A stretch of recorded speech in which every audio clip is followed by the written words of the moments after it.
The 11th Doctor is like a man-child. Well, I couldn't fit everything in. There had to be sacrifices. Anyway, who needs beds when you've got hammers? And thought Bowtie was pretty cool. No charge. Yeah, shoot me. I kept the clothes. Including the bow tie. Yeah, it's cool. Bow ties are cool.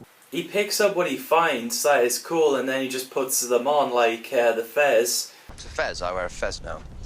Fezzes are cool. Oh! And also the cowboy hat when he goes to America. Hey, nice hat. I wear a Stetson now. Stetsons are cool. He eats fish fingers with custard. We need fish fingers and custard.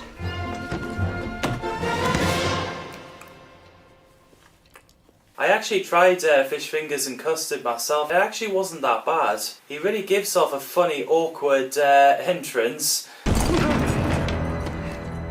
Yo ho ho! Or does nobody actually say that? You could see that an old man inside him. The daft old man who stole a magic box and ran away. Amy Pond is like a fairy tale kind of companion when it comes to her story. I mean, since she was a little girl when she first met the Doctor, as he crash landed outside of her house.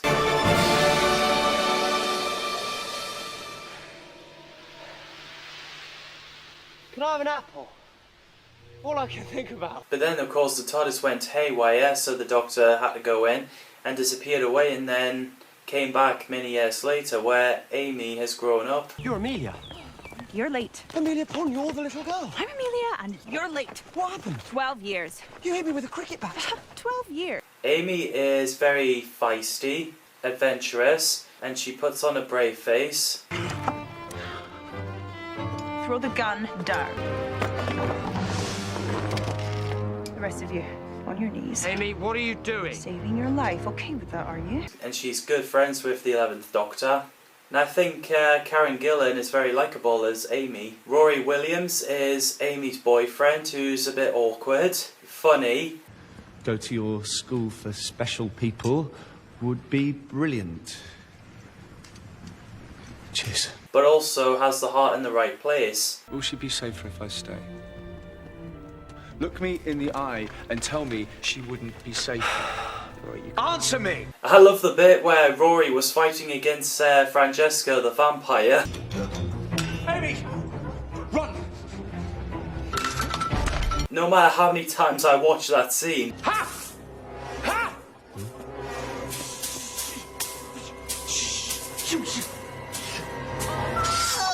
it will always crackles me up.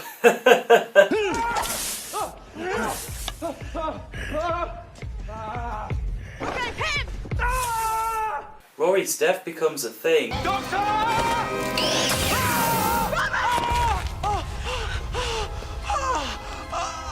Where he's now become an Auton, dressed up as a Roman. Do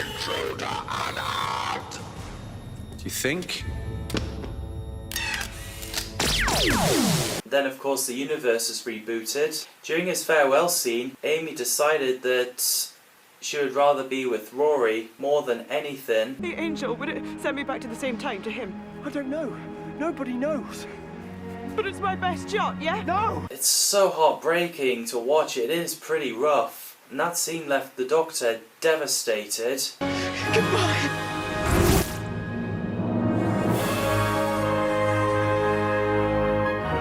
No! River Song is a time traveller, the Doctor's wife. Then you may kiss the bride. I'll make it a good one. You better. The Doctor's future is River Song's past. They don't meet in the right order. Alex Kingston never looked older. She always looked pretty young. She played River Song flirty. She'll definitely kill at least the first 3 of you. Not the first 7 easily. 7, really? I'll wait for you, honey. Stop it. Make me. Yeah, well, maybe I will. Mischievous, loving her jokes. Your tricks don't work in here, Dr. Song.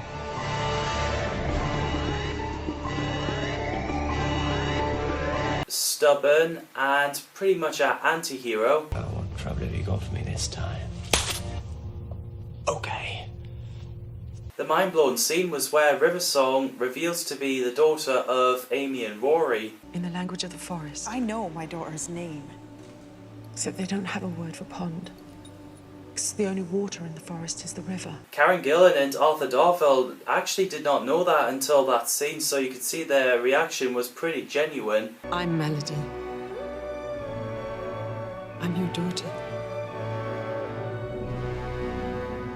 The Weeping Angels are new classic popular monsters. Clerics, keep watching them. They're the race of statue monsters, and it would be impossible to kill them, as you can't kill a stone. Fire!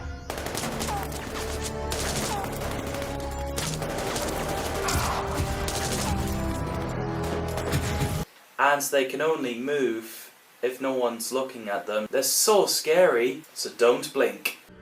Is that why you need all the locks? Most of the time they do send people into the past. Look at this. Why is it smiling?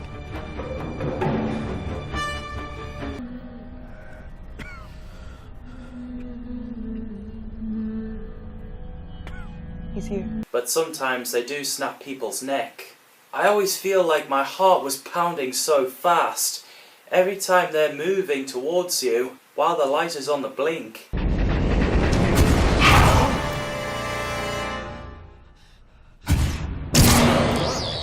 The first time the 11th Doctor encountered with the Daleks was World War II, when their green design, also known as Ironsides,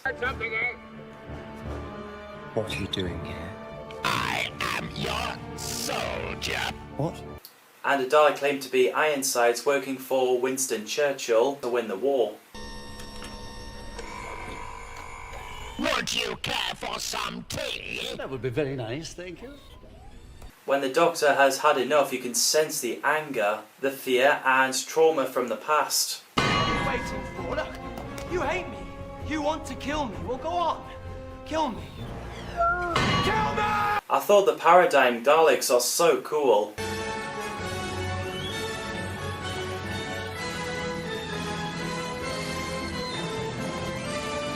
There's Daleks in different colours with ranks. Now remember, back in school I was drawing them during my free time. You have the Supreme Dalek, the leader. There's Drone, Scientist, Strategist and the Eternals. Pretty cool and pretty colourful. All hail the new Daleks!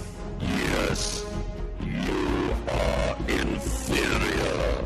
But at the same time I do miss the Bronze Daleks, as they're the Daleks I have more nostalgia for. But they still use them and got rid of the Paradigm Daleks when Asylum of the Daleks got released. And it was so cool seeing the asylum full of Daleks. Got me. What are you waiting for? At long last, it's Christmas. And crazy that they want the Doctor's help to save the Daleks. Save the Daleks! Save the Daleks! Save the Daleks! I thought the Dalek puppets are pretty scary, as you really don't want to have a DNA of a Dalek.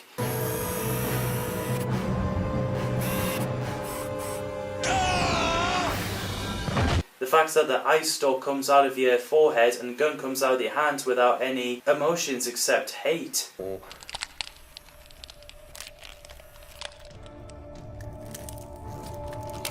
Dead. Oh dear. When the Dream Lord appears in the Tardis, played by Toby Jones.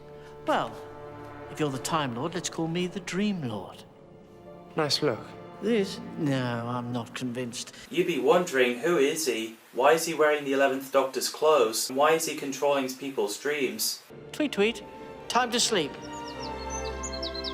He's the manifestation of the Doctor's dark side and self-loathing. Sorry, wasn't it obvious?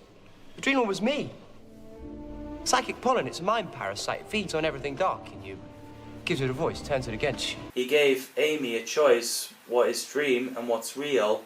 Either inside the TARDIS, where it was flying towards the icy planet, or Ledworth full of possessed old people with snake eyes in their mouth. But of course, Amy made her choice. This is a dream. How do you know? Because if this is real life, I don't want it. I don't want it. The Silurians in this era is like the lizard people. They believe the Earth is theirs and they still want it back, like in the classic era. I'm the last of my species. No, you're really not. Because I'm the last of my species. However, Eldane and Malekith agreed that humans are not monsters. We were a great civilization. You provide a place for us on the surface. We'll give you knowledge and technology beyond humanity's dreams. And they can share the planet as they wanted to live in peace. We work together.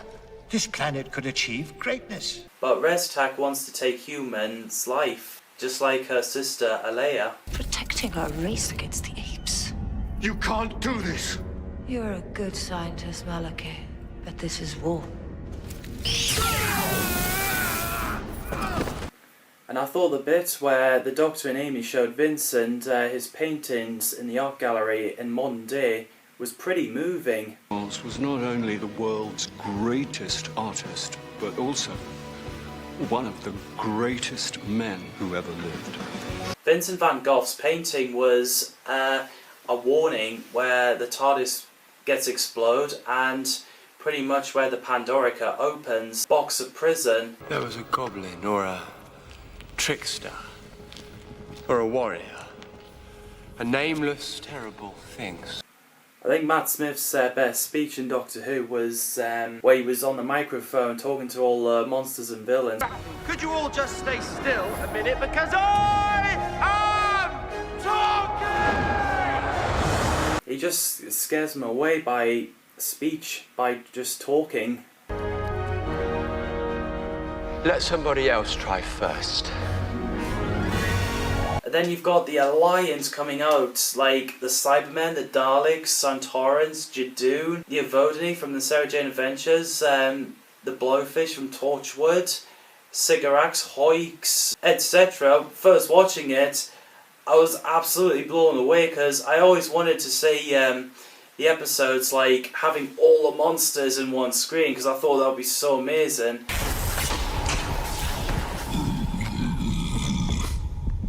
The Pandora is ready! The cracks in the skin of the universe. All reality is threatened. All universes will be deleted. It was crazy cliffhanger where the Doctor is locked up inside the Pandora because you'd be wondering, how is he going to get out of there?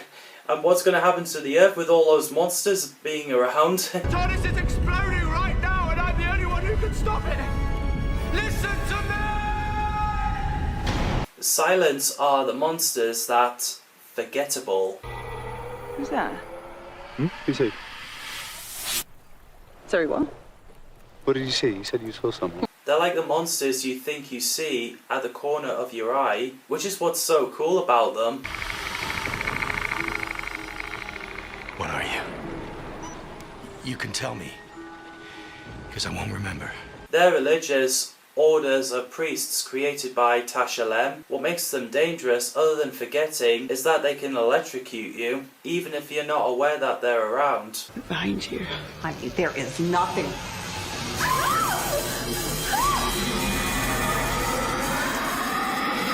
The Doctor defeats them by exposing the silence on the TV with the launch of Apollo 11 in 1969. You should curse all. Fight.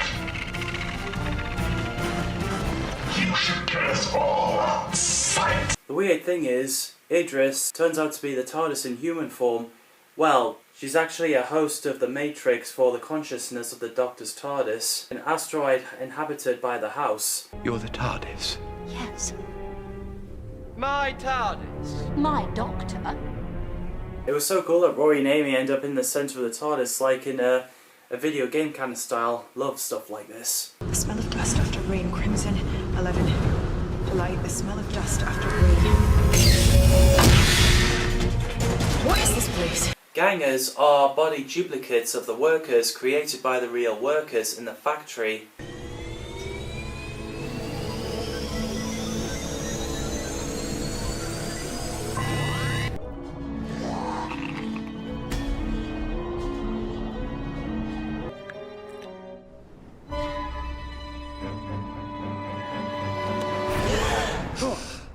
They are side effects when they can become bad, especially Jennifer Lucas. Everything okay in there, Jen? Just let us live. It was like a horror movie where she turns into a monster.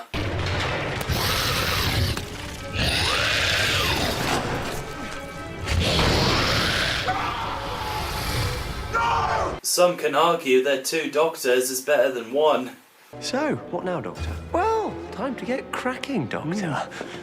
It's funny that both real and Flesh Doctor have an instant connection and trust in each other, while all humans and gangers pairings almost immediately start trying to kill each other. That's sarcasm. She's very good at sarcasm. Breathe! What? We have to get you off the side, and the gangers too. Sorry, would you like a memo from the last meeting? They are trying to kill us!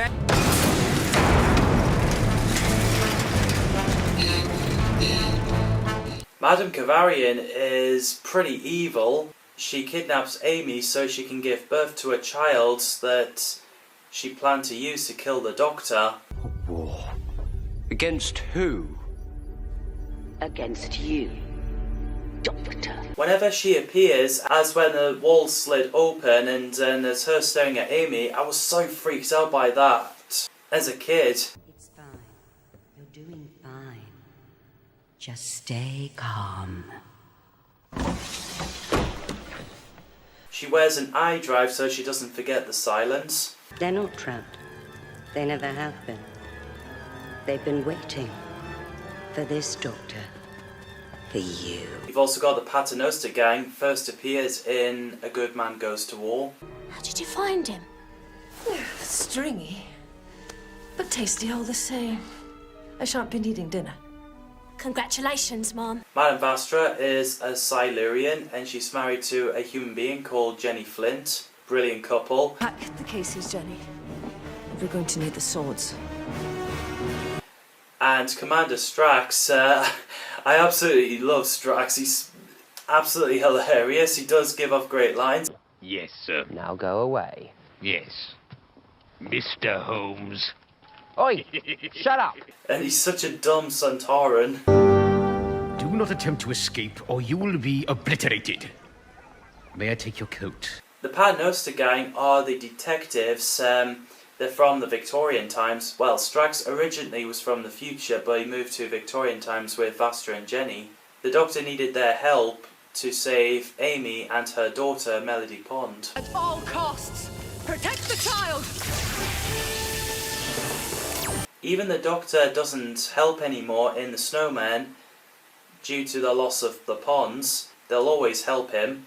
The Cybermen returning scene where they were broken was so creepy and scary.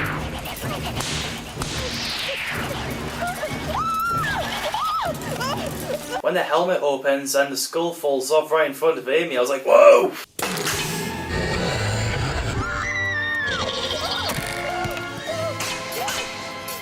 I think Amy might have nightmares from that. You will be assimilated.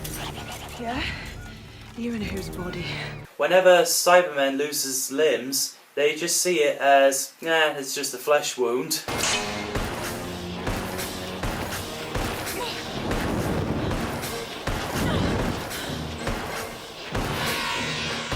And I love how Rory was so rebellious at the Cybermen in The Good Man Goes to War, as he does anything to save his wife and his daughter. Where is my wife? Oh, don't give me those blank looks. When they hid underground in a shop and got cybermats to do their work, they do kidnap staff and then get them to upgrade. And the Doctor always gives you a choice. Deactivate yourself, or I deactivate you. Then there's the redesign in Nightmare and Silver where they're kind of like Iron Man and the voice was so deep. Upgrade in progress. Where that episode was setting Outer Space Amusement Park with Warwick Davis as Porridge, Emperor. Harry. Hello. Hello. I'm the brains. I found that an underrated episode. I thought it was one of Neil Gaiman's creative work. The difference for that Cyberman is that it can run fast like the Flash.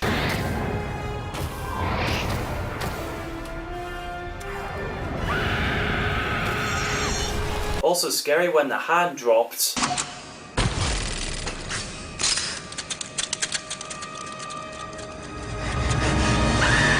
Then they've got the tiny cyberbugs known as cybermites. Not even a cybermat anymore, eh? Cybermites. Where it gives human an upgrade infection, which is pretty cool, and type of weapons that Cyberman needs.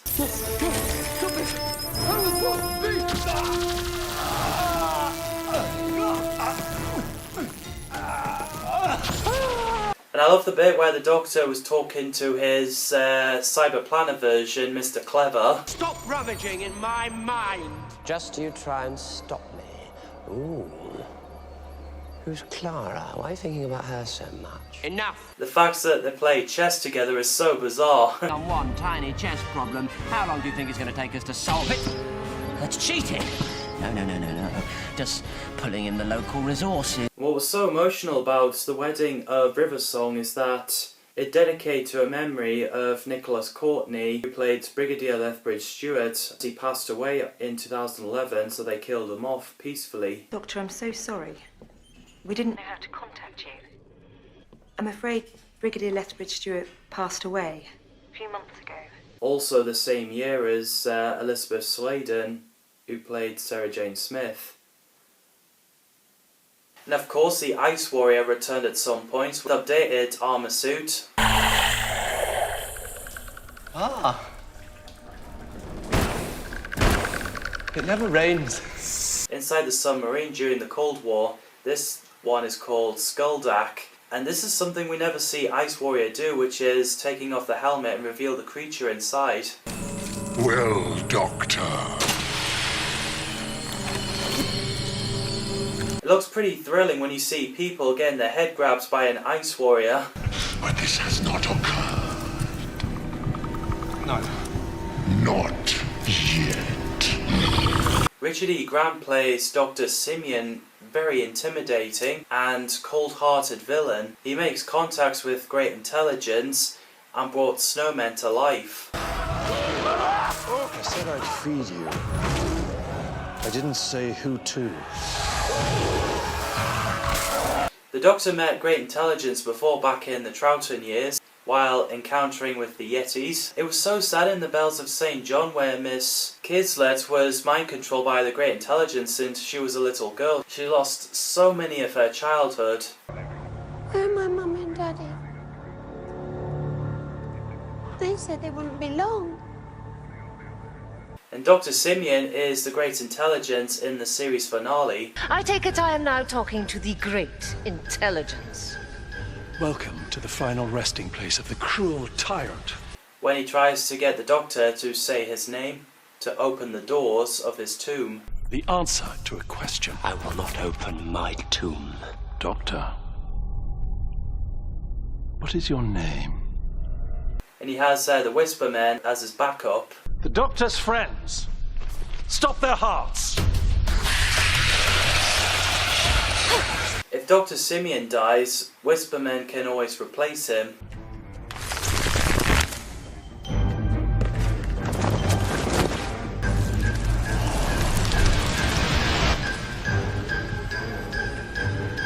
As you can see, Clara Oswald is the impossible girl. There are splinters of her across space and time. Always there's the Doctor.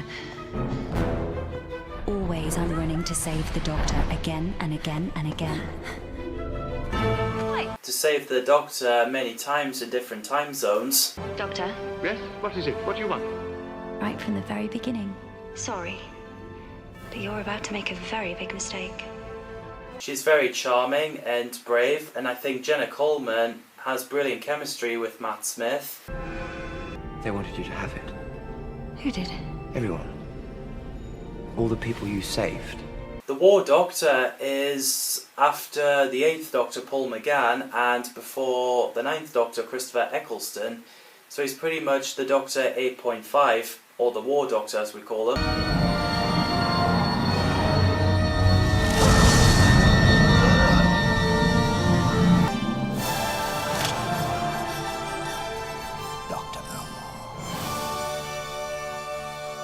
John Hurt plays a very depressing, grumpy old Doctor because his species is dying and he's about to blow up Gallifrey. Why is there never a big red button? But his future incarnations talk him out of it, and so is the interface of Rose Tyler. He was the Doctor from the Time War. This time there's 3 of us. Oh! Oh! Yes, that is good! That is brilliant! The incarnation that was never talked about until the events of this episode.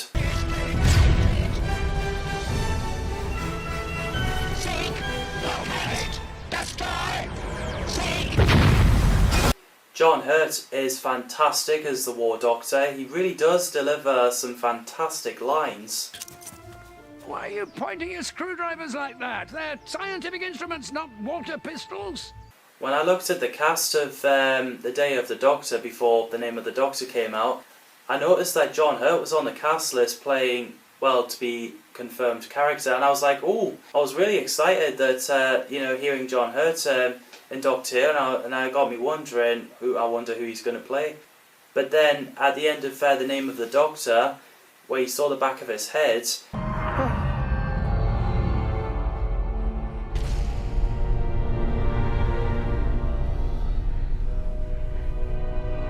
I actually wondered, is that Christopher Eccleston's Ninth Doctor? But then again, I heard that he wasn't coming back, which I am really sad about. But then as soon as he turns it around and then it says John Hurt as the Doctor, I was like, what?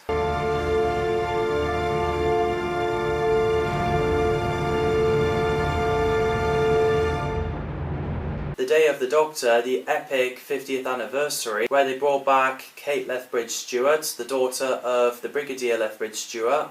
I really loved the character. I thought Gemma Redgrave really pulled it off. Somewhere in your memory is a man called Brigadier Alistair Gordon Lethbridge-Stewart. I'm his daughter. The Zygons are back. There's Daleks from the Time War.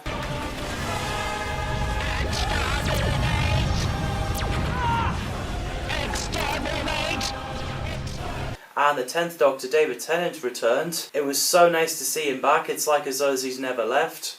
I'm looking for the Doctor. Well, you've certainly come to the right place. One of the coolest things ever was all the Doctors freezing Gallifrey. This is the Doctor. You might say I've been doing this all my lives. Good luck. Stand by. Ready. Commencing calculation. And it was a really nice fan service that Tom Baker appeared as the curator, where it shows that the Doctor revisits his past incarnation. I never forget a face. I know you don't. And in years to come, you might find yourself revisiting a few, but just the old favourites. When at first I thought it was after the events from the Shada, where the Doctor became old. Please don't change.